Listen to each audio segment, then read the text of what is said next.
जरा सोचिए, 77 साल का एक बुजुर्ग नेता जिसका नाम मोहम्मद आजम खान है, उत्तर प्रदेश की राजनीति में जिसे कभी बड़े मुस्लिम चेहरे के तौर पर देखा जाता था, उसे जेल की सलाखों के पीछे 23 महीनों तक सड़ा दिया गया।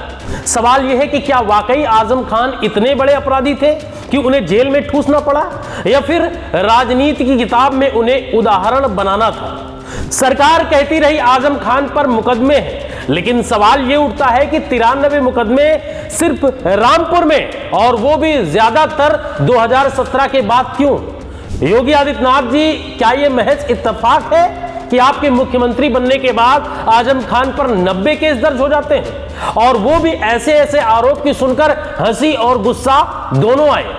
जमीन हड़पना, भाषण देना, घर तोड़ना, बकरी चोरी करना। अरे भाई, 22 जुलाई की रात को पूरा थाना बैठा था आजम खान के खिलाफ एफआईआर लिखने के लिए। रात लगभग 2 बजे केस, फिर अगले दिन आधी रात तक केस, फिर सुबह होते होते और केस।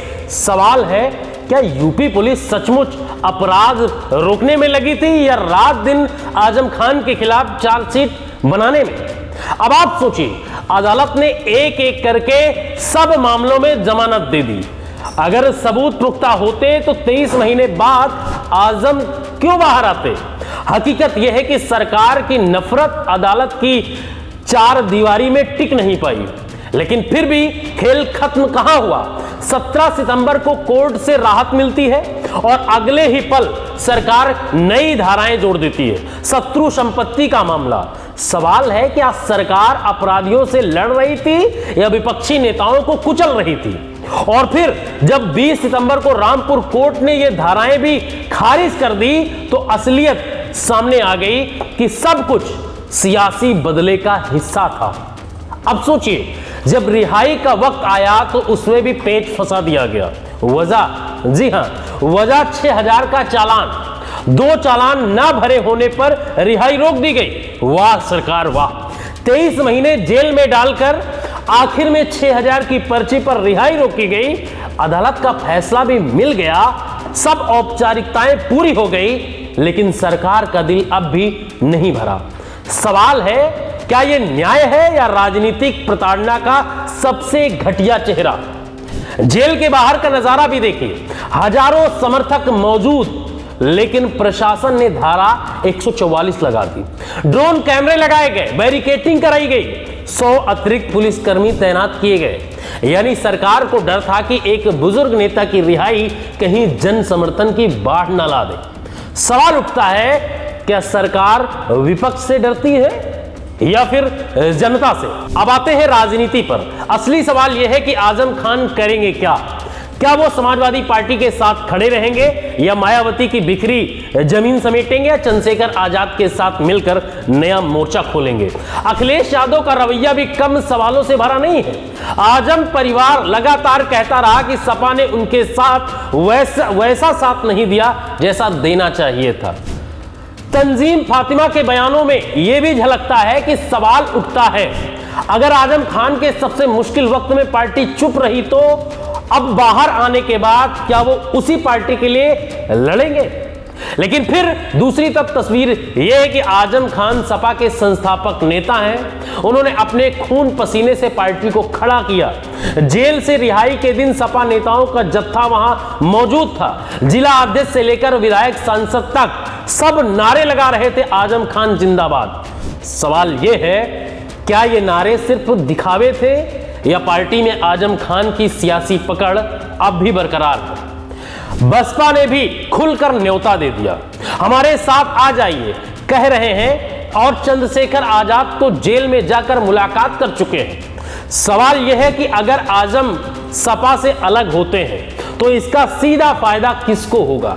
जवाब साफ है, भाजपा को, क्योंकि मुस्लिम दलित वोट में बंटवारा होगा और सत्ता का चेहरा भाजपा के सिर बंधेगा।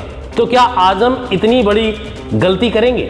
सवाल यह है कि अगर आजम खान सपा से अलग होते हैं तो इसका सीधा फायदा किसे होगा? भाजपा को या फिर अदर पार्टियों को? यह सवाल मैं आप पे छोड़ता हूं। अब एक और बड़ा सवाल, चुनाव लड़ने की इजाजत ही नहीं है। खुद आजम खान सजा पाए हुए हैं, उनकी पत्नी तंजीम फातिमा और बेटे अब्दुल्ला आजम पर भी सजा है। मतलब परिवार का कोई भी सदस्य चुनाव नहीं लड़ सकता। तो फिर ये ताकत आखिर जाएगी किसके पास? क्या आजम खान अपने समर्थकों को किसी और के पीछे खड़ा करेंगे? और अगर हां तो वो कौन होगा? अखिलेश, मायावती या चंद्रशेखर आजाद रावण, या फिर आजम खान कोई नई विसात चलेंगे? यहीं पर उत्तर प्रदेश की राजनीति में सबसे बड़ा सस्पेंस खड़ा होता है। 2027 का चुनाव सामने है। आजम खान की रिहाई से ठीक पहले माहौल बदल गया।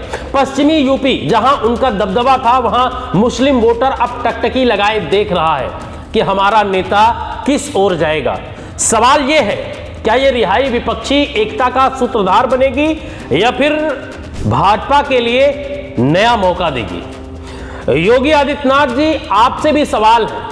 आपने आजम खान को 23 महीने जेल में डाला, पूरी मशीनरी लगा दी, लेकिन आखिर में क्या निकला? न मुकदमे टिक पाए, न आरोप साबित हुए। क्या आप जनता को जवाब देंगे कि इतने साल आपने यूपी पुलिस प्रशासन को किस काम में झोंक रखा था? अपराध रोकने में या विपक्ष को कुचलने में? और अगर विपक्ष को कुचलना ही मकसद था तो क्या यह लोकतंत्र है या तानाशाही का ट्रायल रन? और अखिलेश यादव जी, आपसे भी सवाल है।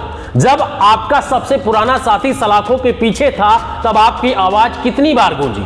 क्यों आजम परिवार यह महसूस करता रहा कि आपने उतना साथ नहीं दिया? और अगर सच में आपने दूरी बनाई तो क्या इसका खामियाजा 2027 में आपको नहीं भुगतना पड़ेगा? बसपा और आजाद समाज पार्टी भी गोटियां बिछा रही हैं, पर सवाल यह है कि क्या आजम खान वाकई उन दलों में जाएंगे जिनका भविष्य खुद अनिश्चित है, या वो उसी सपा के साथ रहेंगे जिसे उन्होंने बनाया था? तो अब सबसे बड़ा रहस्य यही है कि आजम खान की अगली चाल क्या होगी। क्या वो भाजपा की सियासी रणनीति को ध्वस्त करेंगे या अनजाने में उनके लिए ही मैदान तैयार कर देंगे? क्या अखिलेश यादव को वो बिग ब्रदर की तरह गले लगाएंगे या फिर नए रास्ते पर निकल पड़ेंगे? मायावती या चंद्रशेखर आजाद, या फिर और उत्तर प्रदेश में विकल्प है स्वामी प्रसाद मौर्य जी। सवाल तो हजार है, लेकिन जवाब सिर्फ आजम खान के पास है, और यही सस्पेंस 2027 की सियासत का सबसे बड़ा पन्ना लिखेगा। फिलहाल आप लोग क्या सोचते हैं आजम खान को लेकर? कमेंट सेक्शन में हमें जरूर बताएं।